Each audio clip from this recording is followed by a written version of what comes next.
Welcome to the University of Michigan Dentistry Podcast Series, promoting oral health care worldwide.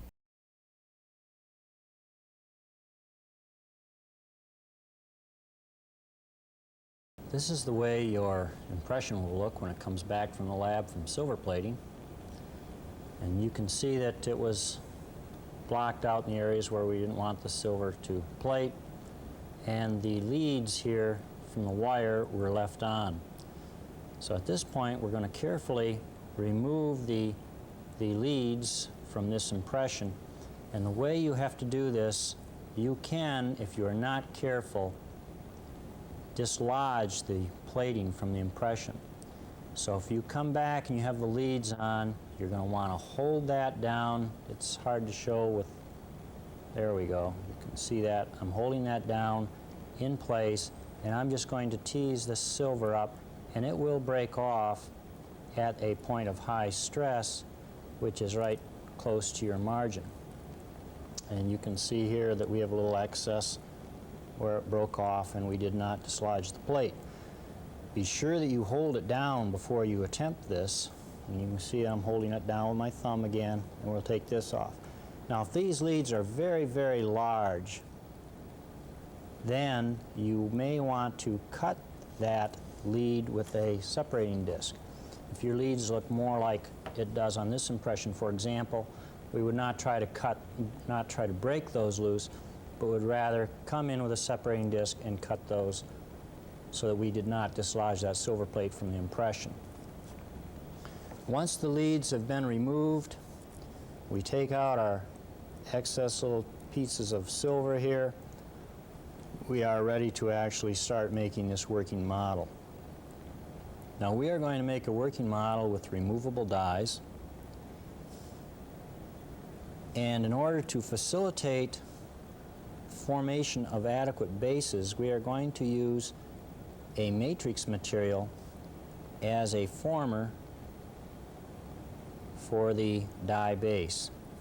So the first thing that I want to do is make sure that I have a rib of wax coming up so that it just goes over the crest of the silver. I think you can see as we hold this here, we're going to place a rib of wax, and it just comes up on the crest of the silver. It does not get inside the silver plate. If you do not have this silver plate backed up with acrylic, it will fracture. It is quite weak. So here you can see we're just building up a rib of wax, and this is just utility wax along the crest of that silver. And at this point in time, the only thing that we're worried about keeping neat is not letting any wax inside the silver plate. Now we've completed placing ribs of wax along the crest of the silver of those dies.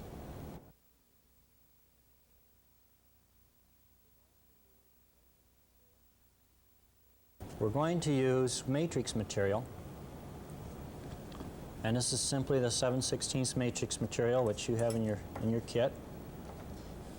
And we will estimate the length that we need by holding it up to our impression, holding it out and estimate the length.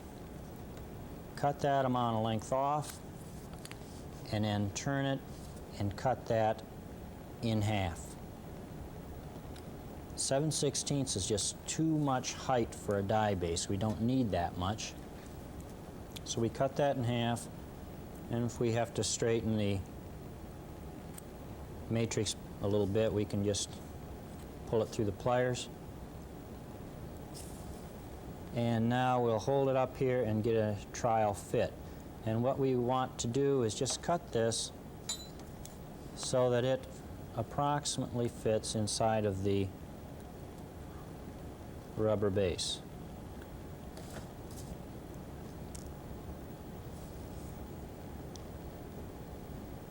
Once we have that where we want it, we can just simply place it right inside the wax and fit our next one. Now this next one is going to have to be a little bit shorter So we'll get an estimation here.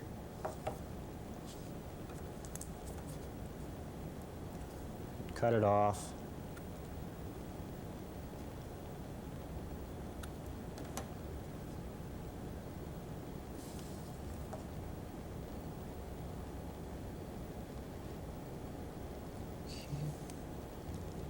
And you can see here that it does go from directly across the rubber base, goes from side to side. We'll press this in and get it set right in that wax. Now as we look across this way, we would like these two pieces to be as parallel as possible. And if they're not parallel, as you can see here, we want to do a little bit of fitting, so we'll just cut the edge off this one. And now we have those parallel. And as you look down, you can see that the matrix metal is converging towards the cervical, because as we turn this over, this will give us taper to allow us to move the die out of the model. So we want these undercut this way, and we'll just seal in the matrix metal. And this is very quickly and easily done. This is not something that requires a lot of time. And just seal that in with wax. Now we're going to want to be able to be sure that we draw past this contact, and we don't want to destroy our ridge. That's why we've placed our matrix metal right up over the crest of that plated die, because we don't need the base any wider than our die is mesially distally. And in fact, on the bicuspid, we can't be any wider to the mesial, or it will hook underneath the proximal surface of the adjacent tooth, and we won't be able to remove the die. And we don't want to place a lot of excess taper on the strips, because we want to have a smooth, flat die base so that we'll have a stable die that won't rock or rotate. We're just going to seal this second strip in, and then we'll be ready to place the acrylic in the die bases.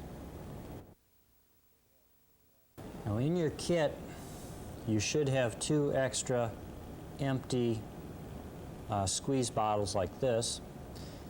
And what we're going to use those for is, you can put Durley liquid in one and Durley powder in the other. And these will be useful in making these dies. What you're going to do is drop a few drops of liquid into your dies, both the molar and the bicuspid. Take your second squeeze bottle with a powder in it and simply place your Durley powder in. Now we don't want to do this too fast. Durley does shrink as we build it up, but we can just progress along here. As the liquid gets to the point where it can't absorb any more powder, simply place some more liquid on top. And you can see here where we don't quite get the wax to seal as tight as we'd like it to, we start to lose a little bit of liquid out the side. So now I'm going to start speeding the process up a little bit.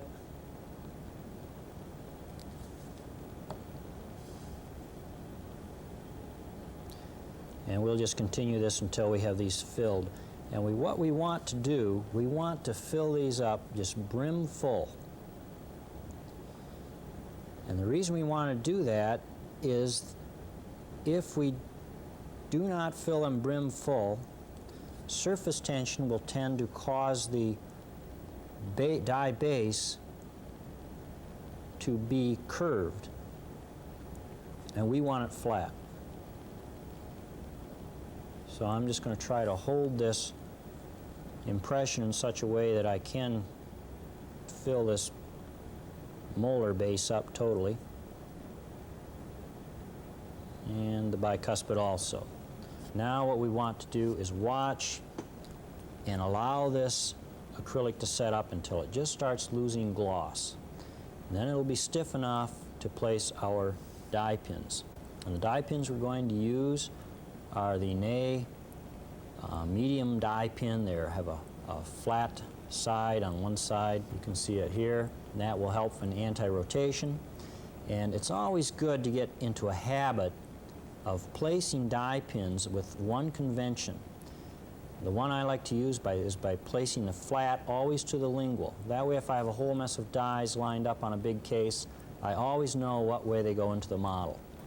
Now that the Duralay has lost its gloss, we're ready to place our die pins, and we can simply place them into the middle of our base.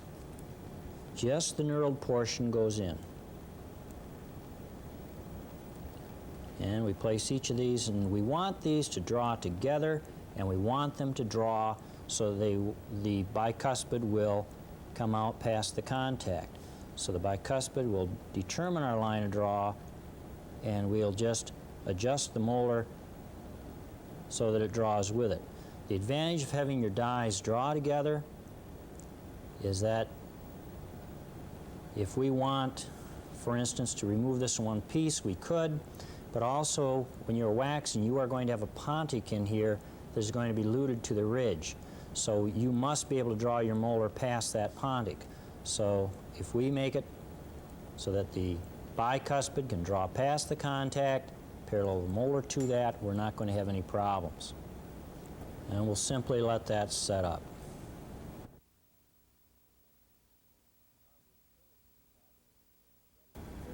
Now the acrylic is set, we're ready to seal the pins in.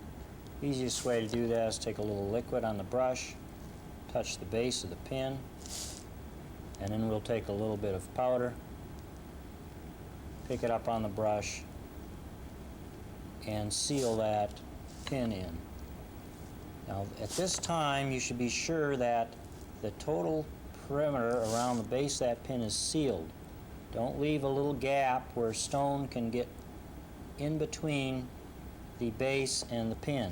If you can see right here on the distal, there's this little void here where stone would get up in there and get over top of the flat of that pin. And we want to seal that area in to be sure that this die will be easily removed from the model base. So here we're just going to get that in there. And we just progress all the way around the die, making sure that we have it well sealed. Now we'll do the bicuspid. The anti-rotation feature of the pin is the flat side, and we can increase that with the Duralay if we paint up a positive key with Duralay and just enhance that anti-rotation by putting a little lug there. This will work better than a notch cut in the base of the acrylic with a burr, because the notches tend to be quite small, and the stone that adapts into them either has an air bubble in it, so that we have a problem with the adaptation of the stone into the anti-rotation device, or there's a slight roughness and the stone is broken as the die is removed. So if we just paint up these little ribs, make sure they're smooth as they set, then we have good anti-rotation right in the die base.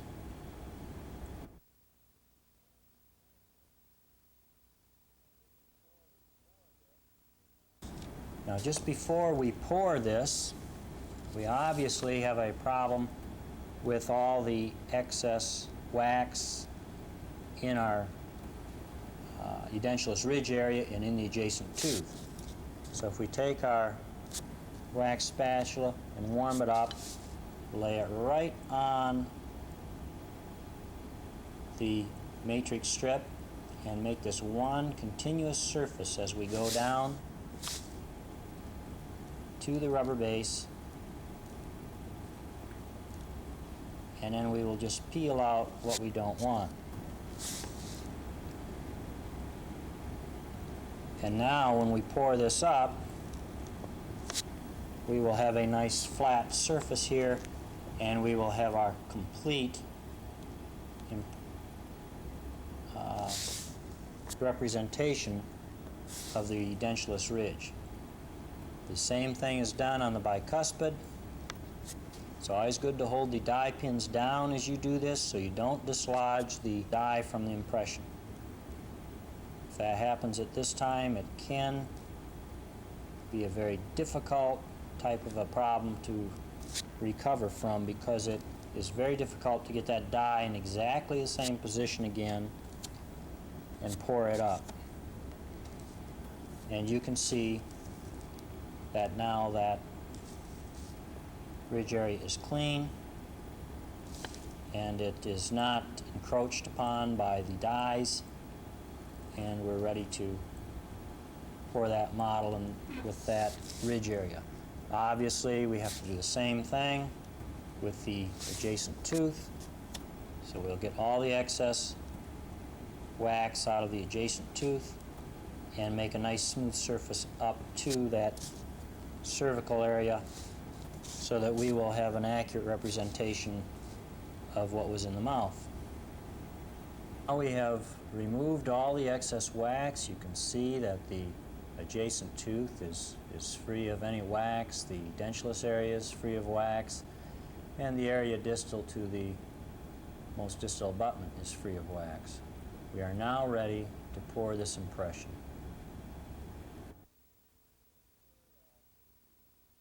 To ensure that the stone will not stick to the Duralay bases, we're going to use a little supersep and lubricate the acrylic. Do not use too much. The supersep is very thin, and if, however, left too thick or laking, it could destroy the adaptation of the stone to your die base. Now we're ready to pour, and I've pre-weighed some stone. If you can use a vacuum mix, you're better off.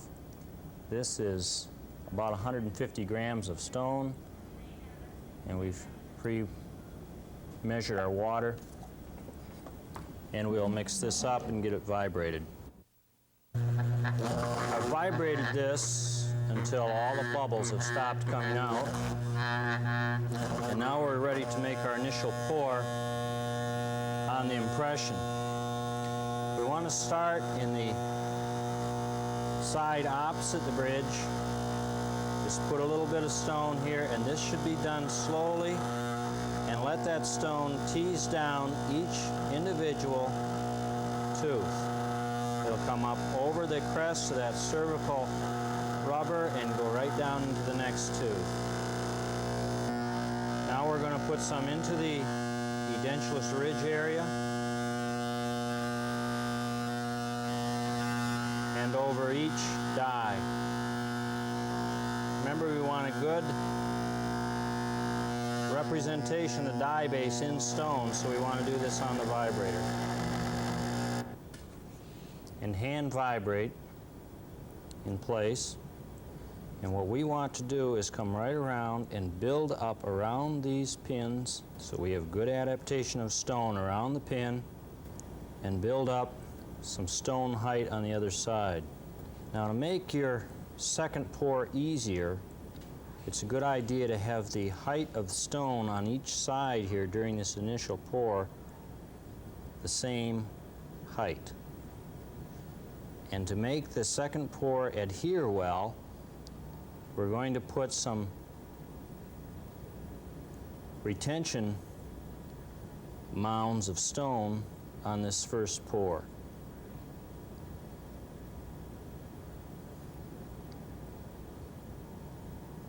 Don't forget to put one in the ridge area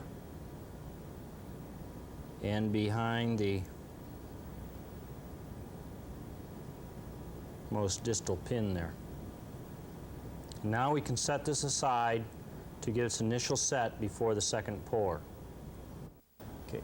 The first pour now has achieved its initial set, and we can expose the ends of these die pins, simply rubbing the stone off the very end of them. Remember, we don't want to expose them very far up because we want the stone around the die pin to help retain this removable die in place. So only about 1/8 of an inch of stone has been removed from the ends of those pins. And now we'll take some regular utility wax and make a small ball of wax to go around that pin, and this will help after the second pour in locating this pin, so that as we trim the base of the model, when we run into the utility wax, we know we're coming to the pin. So we can just take this ball of wax, place it over the pin like so, and we'll do the same for the second pin. So the first thing we'll do, make sure that this is moistened, so we'll dip it in some water, and this will help get good adhesion to the next mix of stone. And then we will make a second mix of stone. Again, we've pre-measured this, and we will mix this and vibrate it until all the bubbles are out of the stone. Now that we've vibrated the second mix of stone until there are no air bubbles in it, and we're just going to adapt this to our first pour, and this is done with a little hand vibration. You notice I'm teasing the stone down in between our stone retention lugs and around the ball of wax we've placed up there to locate the end of our pin. And we're just going to come all the way around this model and adapt this stone around our first pour very well. We don't want to allow the chance that we would have some air voids in there that would allow the first pour to break off from the second pour. With our remainder of stone, put it out on the slab. You can see the consistency of this stone. It's properly mixed. It's not running all over the place. We can work with it. And we'll just form a platform, and this will be the base of our model.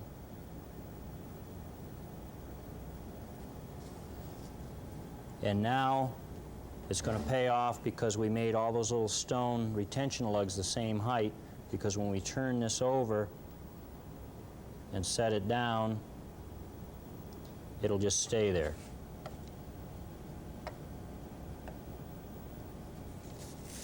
And we can just pull up the stone around the back, make sure that we have good adhesion.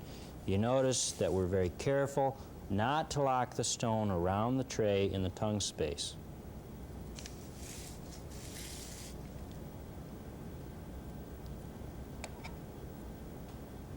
And we'll just do our final adaptation of the first pour this way, pulling the stone up all the way around the model.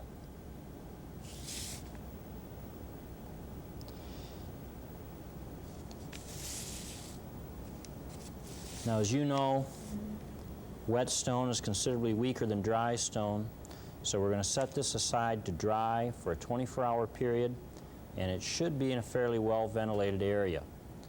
You can place it in your locker, but do not place it in a small drawer or in your articulator box. After the stone has set for 24 hours in open air, this stone will be very hard. The dry stone is much, much harder than the wet stone, so it is important that you allow this to set about 24 hours. Now you can see in our pour up that we have not locked the tray in with stone, and we will attempt to remove this without sectioning the tray. If you are very careful and get in here and just start to pry around the periphery and take this straight off, generally you can take a impression tray off without sectioning it and without destroying your model. Now, if the mouth you're working with is periodontally involved and has very, very long teeth, a lot of gingival tissue missing, then you may indeed have to section the tray. But usually, your impression will pop clean, your teeth will be complete, and we have a completed model. Now the model has been trimmed, and we have trimmed the bottom to expose the red utility wax that we placed on the tip of the die pin. And now, in order to remove these dies, what we have to do is remove our utility wax, and we would like to get this as clean as possible before pushing the die out of the model, because any utility wax that you leave here has the potential to be trapped inside the die pin hole, and once that happens, you will not be able to seat your die completely, and of course then the die is high in the model and you have problem getting the proper occlusion on your restoration. So we'll just dig these out as cleanly as we possibly can. Once all the wax has been removed from around the pins, it's a good idea to use a stream of air to make sure that there are no chips of stone left in these areas before you knock the die out. Once that is done, we can place the tip of our wax spatula on the end of the die pin, pushing it up, moves it out of the model. Now you can see that we have a model with an intact residual ridge.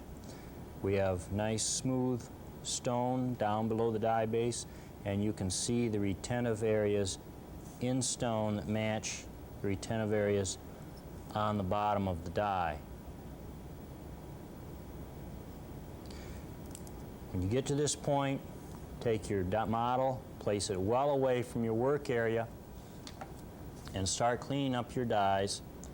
You can now just take the matrix metal off and the excess wax and get ready to start trimming these dies. You've been listening to a presentation from the University of Michigan School of Dentistry, which is dedicated to supporting open learning and open educational resources. This recording is licensed under the Creative Commons. It may be reused and redistributed for nonprofit use. Please attribute materials to the University of Michigan School of Dentistry and redistribute under this same license. For more information on how this and other University of Michigan School of Dentistry recordings may be used, visit www.dent.umich.edu/license.